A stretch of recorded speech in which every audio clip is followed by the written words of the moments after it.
مکہ مکرمہ کو ام القرا کہا جاتا ہے، اس لیے کہ اسے تمام شہروں کے مقابلے میں تقدم حاصل ہے، اور دیگر جو تمام بستیاں ہیں اس نے اس کو اپنے دامن میں سمیٹا ہوا ہے. یعنی ام القرا مکہ نے اپنی دیگر آس پاس کی بستیوں کو اپنے دامن میں سمیٹا ہوا ہے. اور اس کی ایک وجہ یہ بھی ہے کہ زمین کو اس کے مقام سے آگے پھیلایا گیا ہے. کے اور بھی بہت سارے معنی ہیں.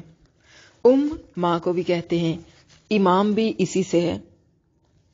امام اس لیے ہوتا ہے کہ اس کی اقتدا کی جائے، یعنی جڑ.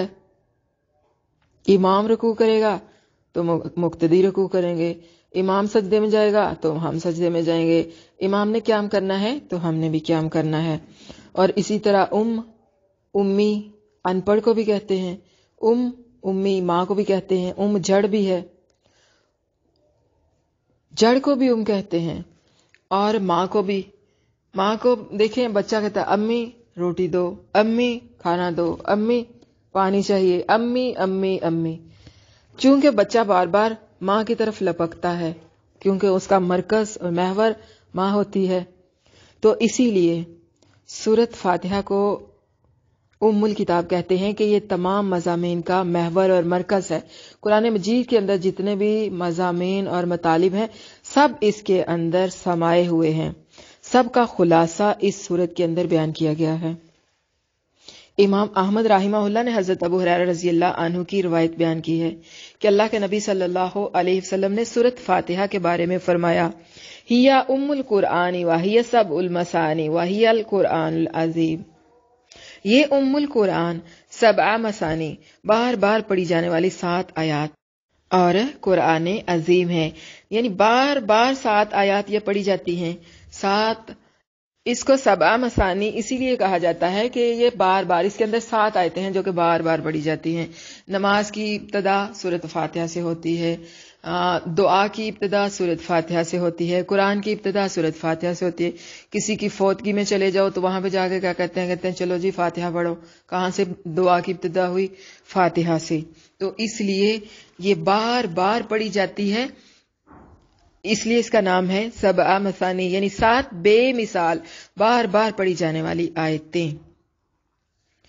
ابن جریر طبری رحمہ اللہ نے بھی حضرت ابو ہریرہ رضی اللہ عنہ کی حدیث بیان کی کہ اللہ کے رسول صلی اللہ علیہ وسلم نے اس کے بارے میں فرمایا، ہی ام القرآن وہی فاتحۃ الکتاب وہی سبع المثانی. یہ ام القرآن، فاتحۃ الکتاب اور یہی سبع مثانی ہے. سورۃ فاتحہ کی فضیلت. امام احمد بن حنبل رحمہ اللہ نے اپنے مسند میں ابو سعید بن معلہ رضی اللہ عنہ کی حدیث بیان کی ہے کہ میں نماز پڑھ رہا تھا، رسول اللہ صلی اللہ علیہ وسلم نے مجھے بلایا مگر میں نے جواب نہ دیا اور نماز پڑھنے میں مصروف رہا. نماز سے فراغت کے بعد جب میں آپ صلی اللہ علیہ وسلم کی خدمت میں حاضر ہوا تو آپ صلی اللہ علیہ وسلم نے فرمایا، ما منعک ان تأتینی. یعنی آپ صلی اللہ علیہ وسلم نے فرمایا، تجھے کس چیز نے روکا میرے پاس آنے سے؟ قال، اس نے کہا، قلت یا رسول اللہ، میں نے کہا اللہ کے رسول صلی اللہ علیہ وسلم، انی کنت اصلی، بے شک میں تو نماز پڑھ رہا تھا. قال، آپ صلی اللہ علیہ وسلم نے فرمایا، الم یقل اللہ عز وجل، کیا اللہ عز وجل نے یہ حکم نہیں دیا، یا ایھا الذین آمنوا استجیبوا للہ وللرسول اذا دعاکم، سورۃ انفال، کہ اے مومنو، جب اللہ اور اس کا رسول تمہیں حکم دے تو اس کا حکم قبول کرو.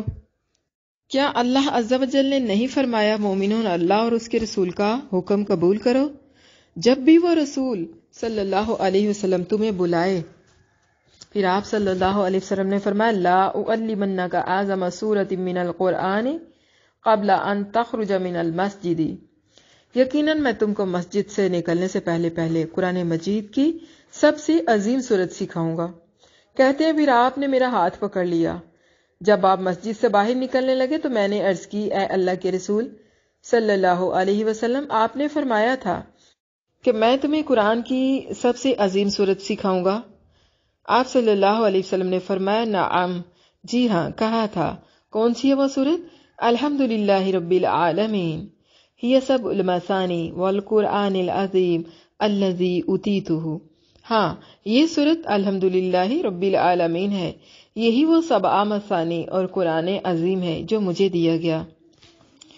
اسی طرح اس حدیث کو امام بخاری، ابو داؤد، نسائی اور ابن ماجہ رحمہ اللہ علیہم اجمعین نے بھی روایت کیا ہے۔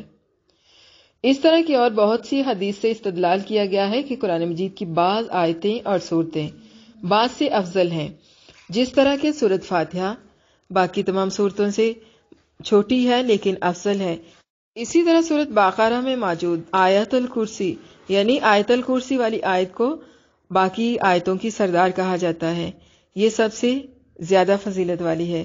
واللہ اعلم۔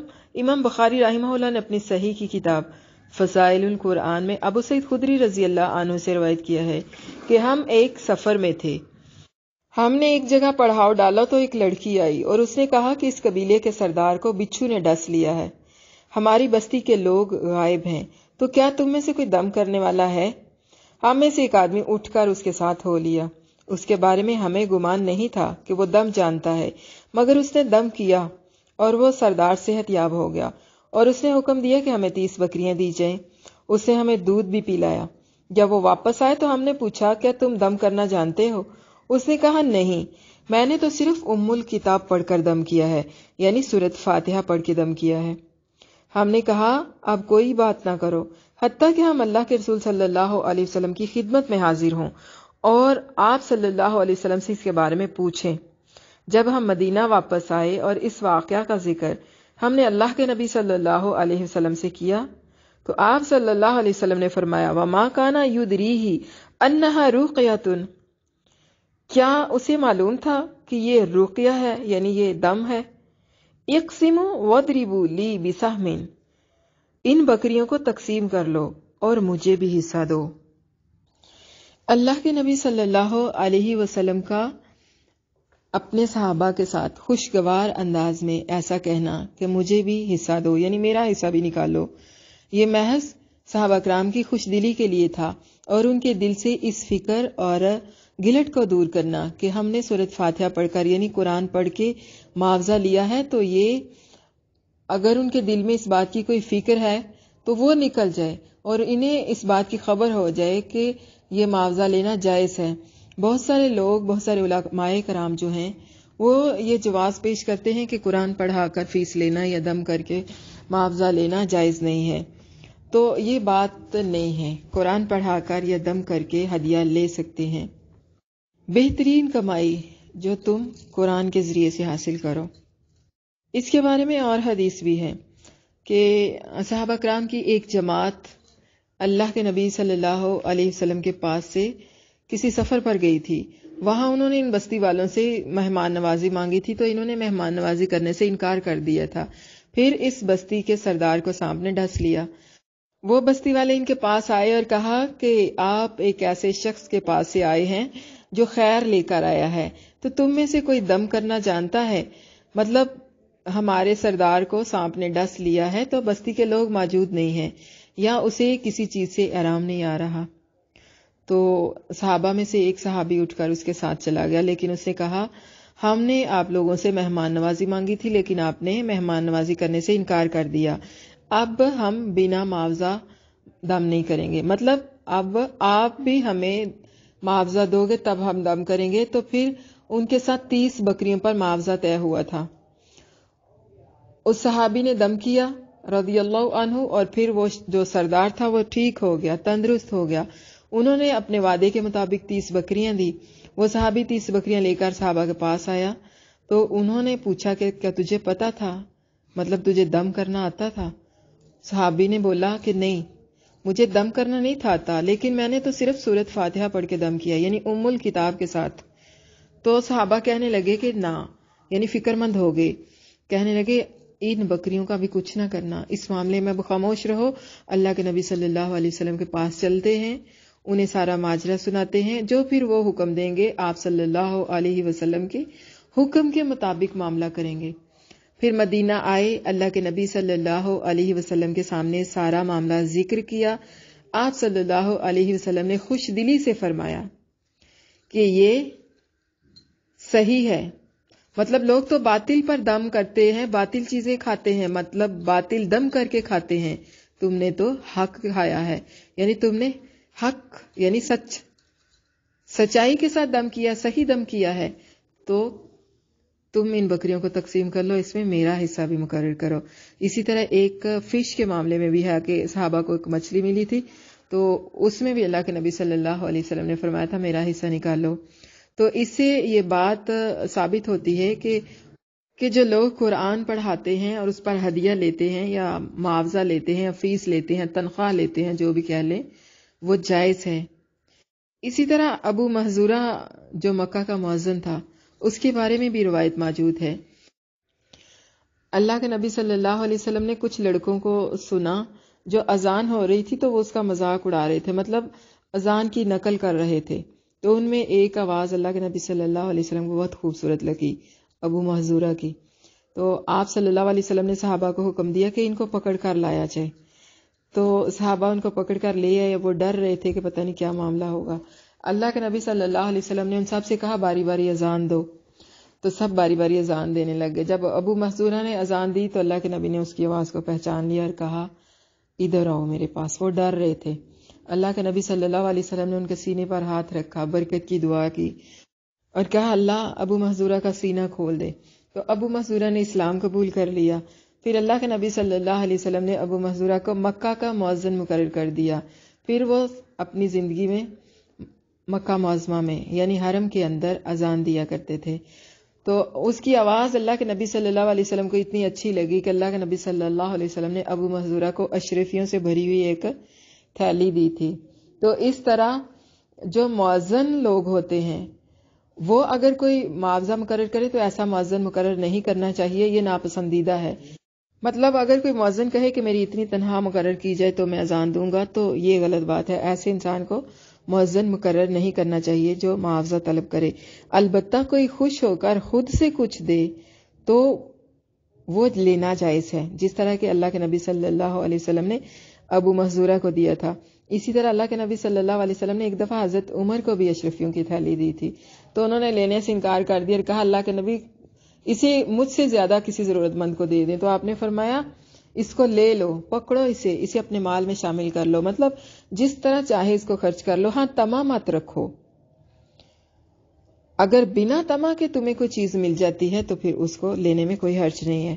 مطلب اگر کوئی خوش ہو کر انعام کے طور پر کوئی چیز دیتا ہے تو وہ لینا جائز ہے، مؤذن کے لیے بھی، کسی کے لیے بھی۔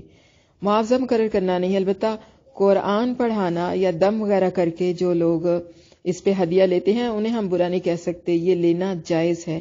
اور دلیل آپ کے سامنے موجود ہے، یہ صحیح بخاری کی روایت حضرت ابو سعید خدری رضی اللہ عنہ کی۔ نہ صرف انہوں نے خود بکریاں رکھی، مطلب نہ صرف صحابہ کے درمیان بکریاں تقسیم کی گئی، بلکہ اللہ کے نبی صلی اللہ علیہ وسلم نے اس میں اپنا حصہ بھی مقرر کروایا، صرف صحابہ کے دل سے یہ فکر دور کرنے کے لیے کہ معاوضہ لینا جائز ہے۔ ایک صحابہ میں سے ایک نے دم کیا تھا، ہدیہ تو سارا انہی کا بنتا تھا، لیکن یہ صحابہ کی آپس میں محبت اور خوش دلی تھی کہ انہوں نے کہا کہ ہمارا حصہ بھی نکالیں، یعنی آپس میں تقسیم کر لیں۔ ان کی جگہ پہ ہم میں سے کوئی ہوتا تو کیا کہتا، بولا کیوں تمہارا کیوں ہے، یہ میرے اکیلے کا ہے، میں نے دم کیا ہے، تمہارا حق کہاں سے بنتا ہے۔ یہ آپس میں محبت اور اتفاق اور بھائی چارہ تھا کہ انہوں نے کہا کہ سب میں تقسیم کرتے ہیں۔ اور پھر اللہ کے نبی صلی اللہ علیہ وسلم نے بھی خوش دلی کے لیے، صحابہ کے دل کو خوش کرنے کے لیے اور یہ بتانے کے لیے کہ معاوضہ لینا جائز ہے، اس لیے فرمایا کہ میرا حصہ بھی مقرر کرو تاکہ صحابہ کرام کو پتہ چل جائے کہ یہ لینا جائز ہے۔ اسی لیے اللہ کے نبی صلی اللہ علیہ وسلم نے اپنا حصہ جو ہے وہ نکلوایا۔ اگر یہ صحیح نہ ہوتا تو اللہ کے نبی صلی اللہ علیہ وسلم منع کر دیتے۔ آج کے دور میں ایسے ہوتا ہے کہ اگر ہم کسی کو قرآن کے لیے دعوت دیں، درس کے لیے دعوت دیں، تو جو شرط رکھے کہ مجھے اتنے پیسے دو گے میں تب آ کے آپ کو قرآن کا درس دوں گا، تو یہ بری بات ہے، ایسا نہیں کرنا چاہیے، بلکہ ایسے علماء کرام کو تو بلانا ہی نہیں چاہیے۔ مثال کے طور پر اب ہمارا جو مدرسہ ہے الحمدللہ وہ کمپلیٹ جب ہو جائے گا تو ہم یہاں پہ خواتین کا ایک اجتماع کروائیں گے، ایک درس قرآن کی تقریب کروائیں گے، اور ایسے میں اگر ہم کسی عالمہ یا عالم کو انوائٹ کرتے ہیں کہ ہمارے جامعہ میں آئیں اور درس دیجئے، تو وہ ہمارے ساتھ معاوضہ طے کرے کہ مجھے 10,000 یا 20,000 دو گے، سوٹ دو گے یا فلاں فلاں چیزیں دو گے تو میں آؤں گا، نہیں تو نہیں. تو یہ بات غلط ہے، ایسا نہیں کرنا چاہیے. ہاں ہمارے پاس آتے ہیں، عالم ہو یا عالمہ ہو، تقریر کرتے ہیں، درس دیتے ہیں، لوگوں کو دین کی اہمیت کے بارے میں سمجھاتے ہیں، سکھاتے ہیں. تو ایسے میں اگر ہم اپنی طرف سے ان کو تحفہ تحائف دیں، ہدیہ دیں، وہ پیسوں کی صورت میں بھی ہو سکتا ہے، کپڑوں کی صورت میں بھی ہو سکتا ہے، کسی بھی صورت میں ہو سکتا ہے، تو پھر وہ لینا جائز ہے، معاوضہ مقرر کرنا جائز نہیں ہے. تو اسی طرح جو شخص اذان کے لیے معاوضہ مقرر کرے تو ایسے شخص کو مؤذن نہ ٹھہراؤ، اور جو فری میں اذان دے اور کوئی خوش ہو کے اس کو کچھ دے دے تو وہ اس کے لیے لینا جائز ہے. اس کے برعکس قرآن پڑھا کے ہدیہ لیا جا سکتا ہے، دم کر کے بھی ہدیہ لے سکتے ہیں، اس میں ممانت نہیں ہے. صحیح مسلم اور سنن نسائی میں ابن عباس رضی اللہ عنہما سے روایت ہے کہ ایک مرتبہ رسول اللہ صلی اللہ علیہ وسلم کے پاس جبرائیل علیہ السلام موجود تھے. آپ نے اوپر کی طرف سے ایک آواز سنی. جبرائیل علیہ السلام نے اپنی نظر آسمان کی طرف اٹھائی اور کہا کہ آسمان کا ایک ایسا دروازہ کھلا ہے جو آج تک کبھی نہیں کھولا گیا. اس دروازے سے ایک فرشتہ نکل کر نبی کریم صلی اللہ علیہ وسلم کی خدمت میں حاضر ہوا اور اس نے کہا کہ آپ صلی اللہ علیہ وسلم کو بشارت ہو کہ آپ صلی اللہ علیہ وسلم کو 2 ایسے نور دیے گئے ہیں جو آپ سے پہلے کسی نبی کو نہیں دیے گئے. ان میں سے ایک تو فاتحۃ الکتاب اور دوسرا سورۃ بقرہ کی آخری آیات ہے. ان میں سے آپ جب بھی کوئی حرف پڑھیں گے تو اس کے مطابق آپ کو عطا کر دیا جائے گا. یہ الفاظ نسائی کی روایت کے ہیں، مسلم کی روایت بھی اسی جیسی ہے. صحیح مسلم کی روایت ہے کتاب صلاۃ المسافرین اور حدیث کا نمبر ہے 806. سورۃ فاتحہ اور نماز. صحیح مسلم میں حضرت ابو ہریرہ رضی اللہ عنہ سے روایت ہے کہ اللہ کے نبی صلی اللہ علیہ وسلم نے فرمایا من صلی صلاۃ لم یقرأ فیہا بأم القرآن فہی خداج ثلاثا غیر تمام. جو شخص نماز پڑھے اور اس میں سورۃ فاتحہ نہ پڑھے تو وہ نماز ناقص ہے، وہ نماز ناقص ہے، وہ نماز ناقص ہے. یعنی یہ الفاظ آپ صلی اللہ علیہ وسلم نے 3 دفعہ دہرائے، غیر التمامی، یعنی کہ وہ ناتمام، نامکمل یا ناقص ہے. اسی طرح حضرت ابو ہریرہ رضی اللہ عنہ کی خدمت میں عرض کیا گیا کہ جب امام کے پیچھے ہوں تو بھی پڑھیں، تو آپ نے فرمایا اپنے دل میں پڑھ لو، کیونکہ میں نے اللہ کے رسول صلی اللہ علیہ وسلم کو یہ فرماتے ہوئے سنا ہے. آپ صلی اللہ علیہ وسلم فرما رہے تھے قال اللہ تعالی قسمت الصلاۃ بینی و بین عبدی نصفین. میں نے صلاۃ کو یعنی نماز کو، اللہ تعالیٰ فرماتے ہیں کہ میں نے نماز کو اپنے بندے اور اپنے درمیان نصف نصف یعنی آدھا آدھا تقسیم کیا ہے. ولی عبدی ما سأل، میرے بندے کے لیے وہ کچھ ہے جو اس نے سوال کیا. فَإِذَا قَالَ الْعَبْدُ، جب بندہ کہتا ہے الحمدللہ رب العالمین، یعنی جب بندہ الحمدللہ رب العالمین کہتا ہے، قال اللہ تعالی، تو اللہ تعالیٰ فرماتے ہیں حمدانی عبدی، میرے بندے نے میری حمد بیان کی. وَإِذَا قَالَ، اور جب وہ بندہ کہتا ہے الرحمن الرحیم، قال اللہ تعالی، تو اللہ تعالیٰ فرماتے ہیں اثنى علی عبدی، تو اللہ تعالیٰ فرماتا ہے میرے بندے نے میری ثنا کی. بندہ جب کہتا ہے فَإِذَا قَالَ، بندہ جب کہتا ہے مالک یوم الدین، تو اللہ تعالیٰ فرماتا ہے میرے بندے نے میری بزرگی بیان کی. اور پھر ایک مرتبہ فرمایا میرے بندے نے اپنا معاملہ میرے سپرد کر دیا. وَقَالَ مَرَّةً فَوَّضَ إِلَيَّ عَبْدِي، میرے بندے نے اپنا معاملہ میرے سپرد کر دیا. فَإِذَا قَالَ، پھر جب بندہ کہتا ہے إِيَّاكَ نَعْبُدُ وَإِيَّاكَ نَسْتَعِينُ، بندہ جب کہتا ہے إِيَّاكَ نَعْبُدُ وَإِيَّاكَ نَسْتَعِينُ، قال اللہ تعالی، تو اللہ تعالیٰ فرماتے ہیں ھذا بینی و بین عبدی، یہ میرے اور میرے بندے کے درمیان ہے. والی عبدی ما سأل، میرے بندے کے لیے وہ سب کچھ ہے جو اس نے سوال کیا، یعنی میرے بندے کے لیے وہ ہے جو اس نے مانگا. فَإِذَا قَالَ، پھر جب بندہ کہتا ہے اہدنا الصراط المستقیم، صراط الذین انعمت علیہم غیر المغضوب علیہم ولا الضالین۔ قال اللہ تعالی، تو اللہ تعالیٰ فرماتے ہیں ھذا لعبدی، میرے بندے کے لیے یہی ہے، ولعبدی ما سأل، اور میرے بندے کے لیے وہ ہے جس کا اس نے سوال کیا، یعنی یہ میرے بندے کے لیے ہے اور میرے بندے کے لیے وہ کچھ ہے جس کا وہ سوال کرے۔ صحیح مسلم کی روایت ہے کتاب الصلاۃ اور روایت کا نمبر ہے 395۔ تقریباً انہی الفاظ سے اس کو امام نسائی نے بھی روایت کیا ہے۔ امام مسلم اور نسائی کی ایک اور روایت میں بھی اسی طرح کے الفاظ ہیں، وہاں پر ہے فَنِصْفُهَا لِي وَنِصْفُهَا لِعَبْدِي وَلِعَبْدِي مَا سَأَلَ، یعنی اس کا نصف حصہ میرے لیے ہے اور نصف حصہ میرے بندے کے لیے ہے، اور میرے بندے کے لیے وہ کچھ ہے جس کا وہ سوال کرے۔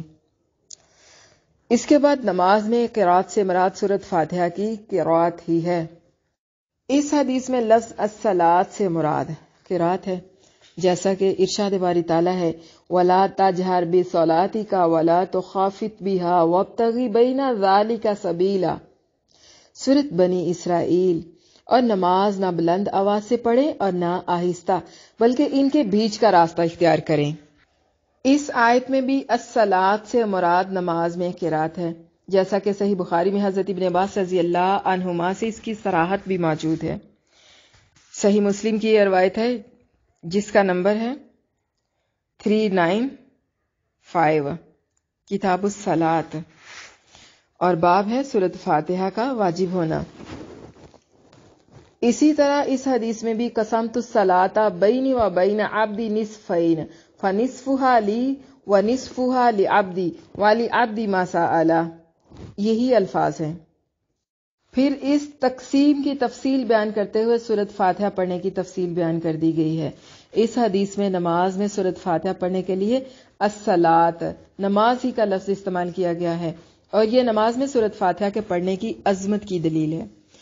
اور اس بات کی بھی دلیل ہے کہ نماز میں سورۃ فاتحہ کا پڑھنا نماز کا ہی ایک بہت بڑا رکن ہے، کہ ذکر نماز کا کیا گیا ہے اور اس سے اس کا ایک جز یعنی سورۃ فاتحہ کا پڑھنا مراد لیا گیا ہے، جیسے کہ قرآن مجید کے اندر قرآن کا لفظ پڑھنا استعمال کیا گیا ہے اور مراد اس سے نماز ہے۔ ارشاد باری تعالیٰ ہے وَقُرْآنَ الْفَجْرِ اِنَّ الْقُرْآنَ الْفَجْرِ كَانَ مَشْهُودًا، سورۃ بنی اسرائیل۔ اور نماز فجر بھی قائم کیجئے، بے شک فجر کی نماز فرشتوں کے حاضر ہونے کا وقت ہے۔ اس میں قرآن الفجر، اس سے مراد فجر کی نماز ہے، جیسا کہ صحیحین میں اس کی صراحت موجود ہے تشہدہ ملائکۃ اللیل و ملائکۃ النہار، کہ اس یعنی صبح کی نماز میں رات اور دن کے فرشتے حاضر ہوتے ہیں۔ صحیح بخاری کی یہ روایت ہے کتاب التفسیر، باب ہے قولہ ان القرآن الفجر کان مشہودا، اور حدیث کا نمبر ہے 7417۔ سورۃ فاتحہ تمام نمازوں میں پڑھنا واجب ہے، امام ہو یا مقتدی یا اکیلا نماز پڑھنے والا۔ تو کیا پتہ چلا؟ پتہ چلا کہ سورۃ فاتحہ کا پڑھنا ضروری ہے، اس کے بنا نماز نہیں ہوتی۔ علماء کرام کا اس پر اتفاق ہے۔ یہ جو حدیث ابھی ذکر کی گئی ہے نا، اس سے یہی پتہ چلتا ہے کہ اللہ کے رسول صلی اللہ علیہ وسلم نے فرمایا من صلی صلاۃ لم یقرأ فیہا بأم القرآن فہی خداج، جو شخص نماز میں سورۃ فاتحہ نہ پڑھے تو اس کی نماز ناقص ہے۔ من صلی صلاۃ لم یقرأ فیہا بأم القرآن فہی خداج، جو شخص نماز پڑھے اور اس میں سورۃ فاتحہ نہ پڑھے تو اس کی نماز ناقص ہے۔ اس حدیث کے اندر جو لفظ ہے نا خداجن، اس کے معنی ہے ناقص۔ خود اسی حدیث میں اس کے معنی کی وضاحت کی گئی ہے غیر تمام کہہ کر، کہ وہ نامکمل ہے، غیر تمام نامکمل ہے۔ اسی طرح صحیحین میں عبادہ رضی اللہ عنہ سے بھی روایت ہے کہ اللہ کے رسول صلی اللہ علیہ وسلم نے فرمایا لا صلاۃ لمن لم یقرأ بفاتحۃ الکتاب، جو شخص سورۃ فاتحہ نہ پڑھے اس کی نماز ہی نہیں ہوتی۔ صحیح بخاری کی یہ روایت ہے کتاب الاذان، حدیث کا نمبر ہے 756۔ صحیح ابن خزیمہ اور صحیح ابن حبان میں حضرت ابو ہریرہ رضی اللہ عنہ سے روایت ہے کہ اللہ کے رسول صلی اللہ علیہ وسلم نے فرمایا لا تجزی صلاۃ لا یقرأ فیہا بأم القرآن، وہ نماز کافی نہیں ہوتی جس میں ام القرآن یعنی سورۃ فاتحہ نہ پڑھی جائے۔ یہ صحیح ابن خزیمہ کی روایت ہے کتاب الصلاۃ، اور حدیث کا نمبر ہے 490۔ اس طرح اس موضوع کو لے کر اور بھی بہت ساری روایات موجود ہیں، اس لیے ہر نمازی کے لیے واجب ہے سورۃ فاتحہ نماز کے اندر پڑھنا، خواہ وہ امام ہو یا مقتدی یا وہ اکیلا پڑھ رہا ہو، تو ہر رکعت میں سورۃ فاتحہ پڑھنا لازم ہے۔ اس کے پڑھے بنا کوئی چارہ کار نہیں ہے، اور اس کے پڑھے بنا نماز بھی نہیں ہوتی۔ تو کیا پتہ چلا کہ جس نماز کے اندر سورۃ فاتحہ نہ پڑھی جائے وہ نماز غیر تمام، ناقص، نامکمل ہے۔ سورۃ فاتحہ کا نماز میں پڑھنا لازم ہے، ضروری ہے، خواہ کوئی اکیلا پڑھ رہا ہو یا امام کے ساتھ پڑھ رہا ہو۔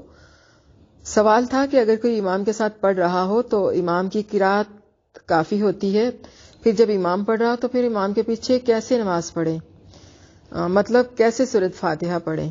تو جب امام جو ہے وہ سورۃ فاتحہ پڑھے تو اس کے ساتھ ساتھ ہلکی آواز میں پڑھتے جائیں، جس طرح کے منہ میں یا دل میں پیچھے روایت بھی پڑی ہے، یا پھر یہ کہ جب امام سورۃ فاتحہ پڑھ کے قرات کے درمیان تھوڑی سی دیر کے لیے وہ وقوف کرتا ہے، مطلب رکتا ہے، ٹھہرتا ہے، تو اس عرصے میں یعنی اس وقفے میں آپ لوگ سورۃ فاتحہ پڑھ سکتے ہیں۔